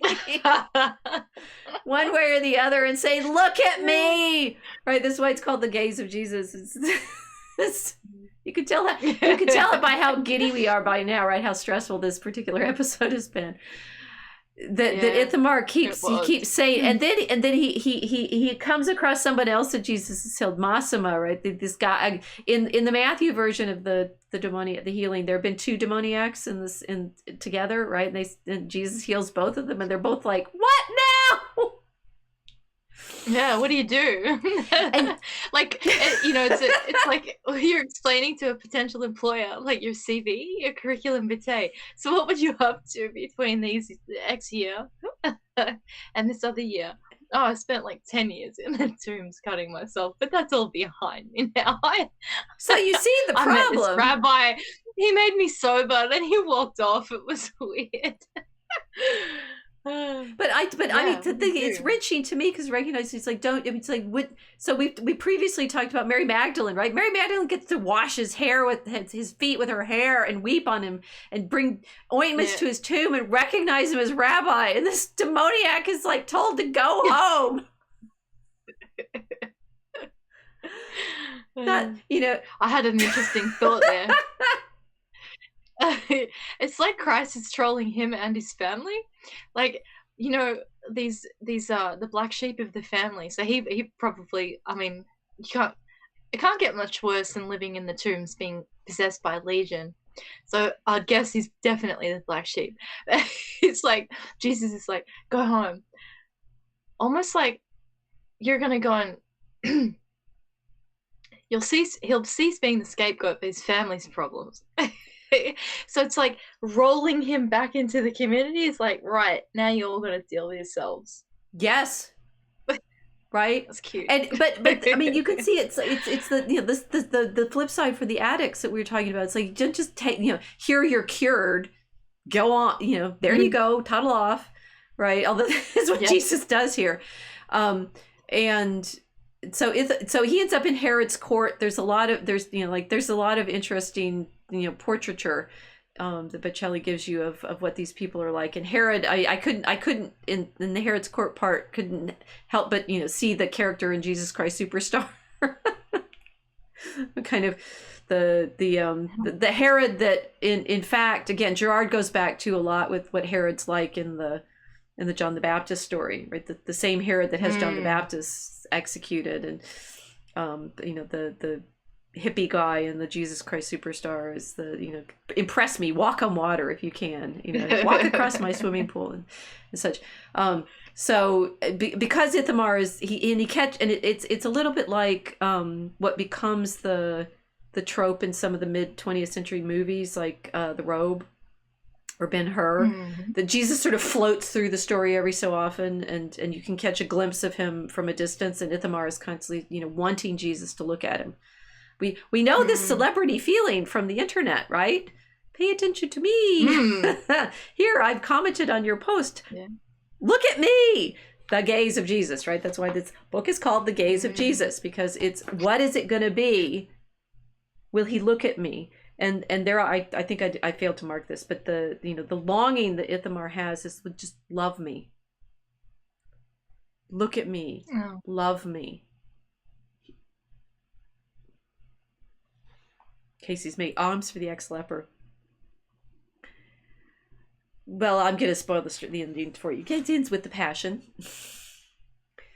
And so Ithamar is there in town, and he's meditating on how he's kind of stopped going to the rituals because he's become dissociated from his previous observance, and he's kind of dissociated from, therefore, all the pilgrims that are in town for Passover, and they're therefore witnessing Jesus's trial. First he runs into Judas, and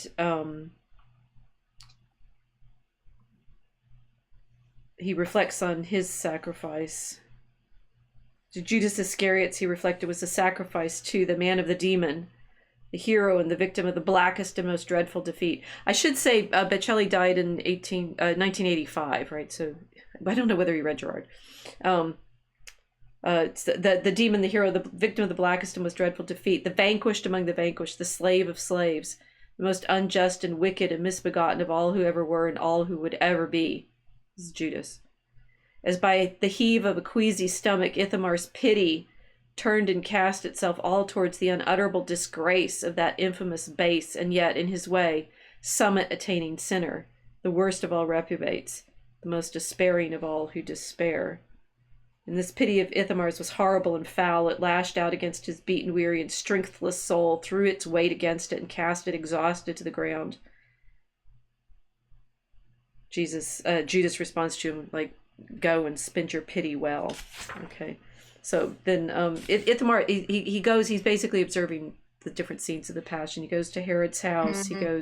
He sees Jesus before Pilate. He witnesses the crowd saying, "Let him die, let him die."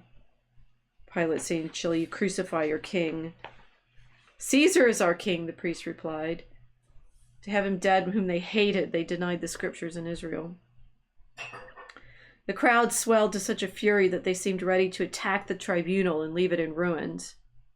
With a gesture irritated and weary, the magistrate abandoned to them both the man and justice. And Ithamar thought, so it is all brought to completion. And he wanted someone to blame. He wanted to blame someone on this earth and to be indignant with someone, but he didn't know with whom. If not with himself, first of all, for wasting himself on tired, muddled thoughts of misplaced anger and feeble pity, as vain as dust in the wind. And it seemed that he had come to take part in the passion of the Son of Man by that same ineffectual and craven tickling of curiosity, of diversion, that had clearly enticed most of those who were gathered with him there, through the 3 trials, the scourging, and the condemnation, and now to Calvary as they tagged along after Christ with his cross, as every crucifixion summons people to the horrendous spectacle. And many discovered there for the first time a latent delight, foul and unspeakable, in cruel things, while for others it had long been a passion, and they were already enjoying it, showing off as experts in what to see and what to make of it. The sad fact of it was that everything, that same iniquity of hatred and fury above all, gave way to what was dull and base, the way-worn and tattered regularity of habit.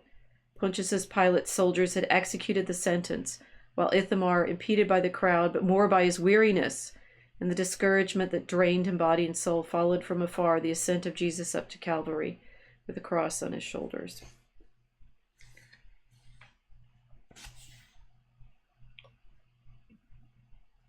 So we have the crucifixion, and then we see he's looking at the thieves, And the other demoniac is pressing up against him in the crowd too. Jesus is dying. And then came the groan of death when he gave up the spirit, and the darkness fell, and the earth shook, and the graves gave back the bodies, and the specters of their dead, and the veil of temple was torn in two. But he, Ithamar, who had once been possessed by demons on the shores of Gerasa, as he felt the light failing from his eyes, and the earth from beneath his feet, from the darkness that had fallen on the earth, and the quake that shook it, paid no more mind to Masma, or to the fierce vow of his companion of old. They're the twin demoniacs, right? So he's played him up. In that darkness, in that shaking, in that supreme cry, he became conscious of dying with Jesus and nothing else, save that he felt a boundless relief in putting away for the first time from his soul that gloomy and all too faithful companion of his sadness, that secret thought born of despair, that it would be better not to have been healed, if his consciousness had been restored, so that he might know he was lost and reprobate and dead in spirit. I won't tell you what actually, absolutely, finally happens, but maybe you can guess. You see why I thought it was a really powerful book, right? Because it set us in this meditation on exactly who we are in wanting Jesus to look on us. And this scene I'm showing now is Tiso's vision of what Christ saw from the cross. Always us. Oh, and that imagining Ithamar. I mean, it's like this often happens. In the robe, the centurion sees Jesus and recognizes him as God. What does Jesus see from the cross when he is dying and surrounded by this crowd that is the crowd, always the crowd?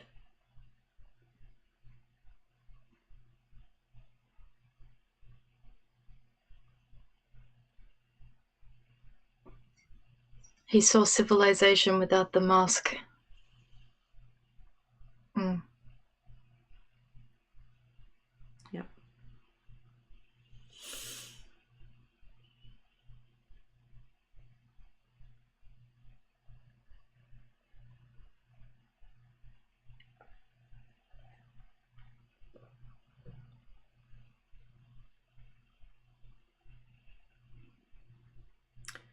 I'm quiet, but I'm thinking about how lonely that would be.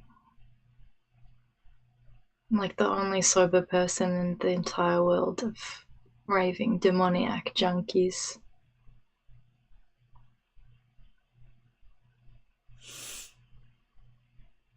Just to various degrees of functioning, manifestation of their demoniac problems. But we're all the same. I forgot to change the thing. Now we're showing the right scene. Ha! What is it? But when we were talking just now, we were actually showing the cover of the book with the demoniac on it. So now we have Tiso. I blew it. My tech is my liturgical tech is not perfect. Too thoughtful. Into the tombs with you. That's it. No, I don't think so, because it's not that.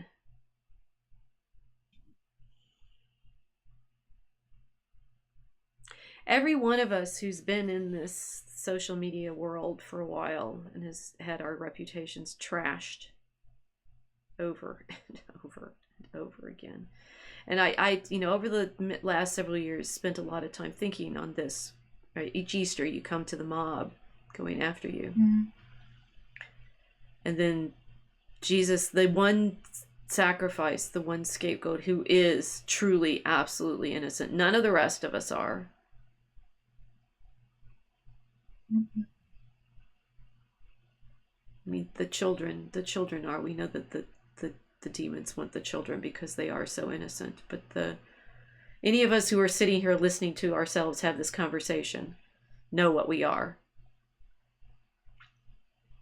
Addicts all.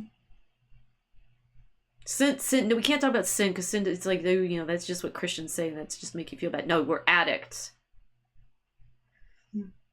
what I like about the Gaze of Jesus, the book, what I'm thinking about it, it's like wanting him to look at you, wanting to be affirmed, wanting to be lifted up, wanting to be given platform, because Christ looked on you. Well, he got the platform. I'm gonna do nothing but make myself cry tonight. That's probably appropriate. Here in Passion Week, or Passion Sunday, and then it's Passion Week next week. I'm not Catholic enough to know why we have Passion Sunday before Passion Week, but anyway. Yeah. all of the images in Mass were draped on Sunday, right? They're all covered now.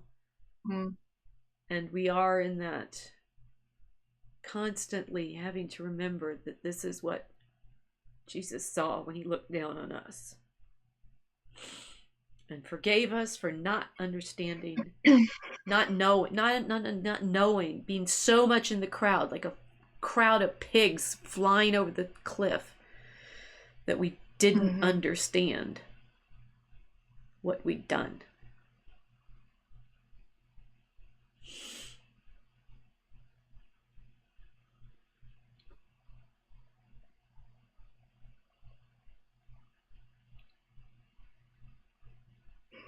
It's like sobering up after you've been on a bender.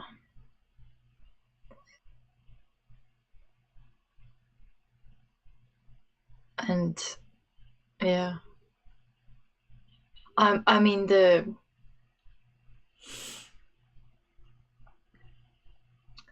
it's the rave. It's what you do at the rave. People don't know because the whole thing is just a rave.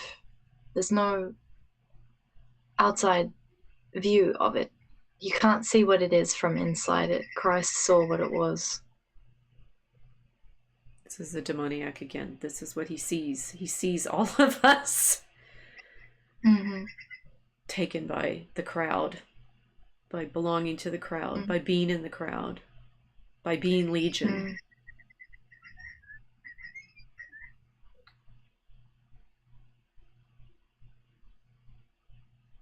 And this is, it's like I'll go back to Christ, what he sees of us. So Casey is saying the platform for a Christian who follows his Lord is for execution. Yeah. In the Middle Ages, what people did was they meditated constantly on the imitation of Christ, and this moment of compassionating Christ at his crucifixion. And I wrote my first book about it. It's like what Mary does when she sees him crucified, and you're looking on him and trying to say, I will be there with you. Let me die with you. Let me go through this too. And, coming back around to that, they're right? This is the meditation we need to have, because there's no other meditation that takes us through this cleansing, the baptism into his death, that is not recapitulating the mimetic rivalries that just wind the scapegoats back up and have us back in the gladiatorial games watching other people die.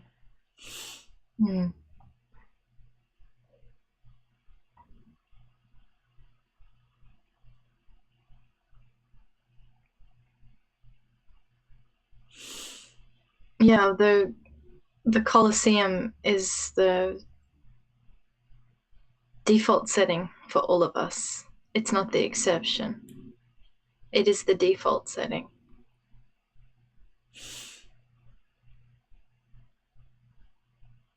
It's funny how quickly you get used to it too. Yeah, that's quite a meditation in itself. Like the literal Colosseum, you get used to it. First time you see it, it's amazing, and then if you spend enough time in the area, it becomes normal. Oh yeah. Until you're like, oh yeah, I'll just go to the Colosseum. It's a very strange thing to kind of experience. But that's like our scapegoat mechanism. Our own savagery. We're used to it very quickly. It's our default setting. Mm. So I think we're now in the story, eh? We are well and truly in the story, yeah.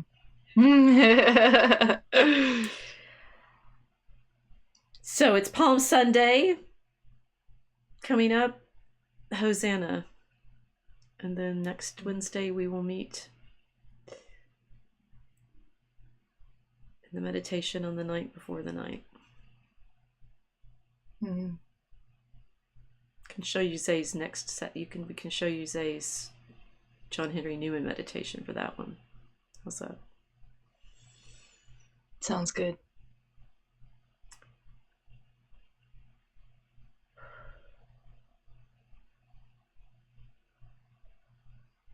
Glory be to the Father, and to the Son, and to the Holy Spirit, as it was in the beginning, is now, and ever shall be. Amen. Amen. Thank you for joining us. We'll see you next time.